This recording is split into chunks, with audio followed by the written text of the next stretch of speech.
In today's video, I'm going to teach you how to create and edit a video in InVideo. First, open your web browser and go to InVideo.io. Click the Login button and choose your account so you can access your workspace. Once you're in, you'll land on your dashboard, which is the command center for everything you make. From here, you have two simple paths. If you're starting something new, look for the prompt field and describe the video you want to create. Clear specific prompts work best. Mention the topic, the tone, and any key points you want included. Then let InVideo generate a starting video for you. If you already have work in progress, head to your history to access your past projects and pick the one you want to continue. After your video opens, find the edit button below the video and click it. This takes you into the editor where you can fine-tune everything.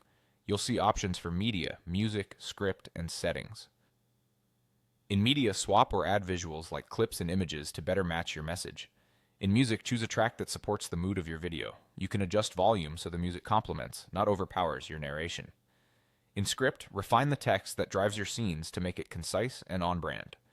And in settings, adjust essentials like aspect ratio or other project-level preferences so your video fits the platform where you'll share it. If you're replacing media, aim for consistent styles and resolutions so your cuts feel smooth. Keep text readable with high contrast and safe margins, especially on mobile. With music, consider trimming the intro so it kicks in right after your opening line and duck it slightly beneath voice or captions. As you edit, play back the video frequently to check timing and flow. Small tweaks to clip duration, transitions, or text placement can make a big difference in clarity.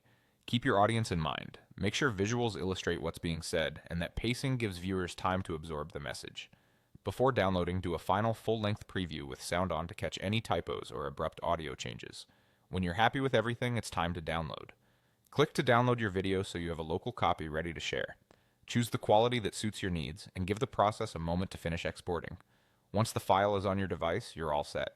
That's the entire workflow. Log in, start from a prompt, or pick a project from history, edit using the media, music, script, and settings options, and then download your final video. Follow these steps, and you'll be creating polished videos in no time.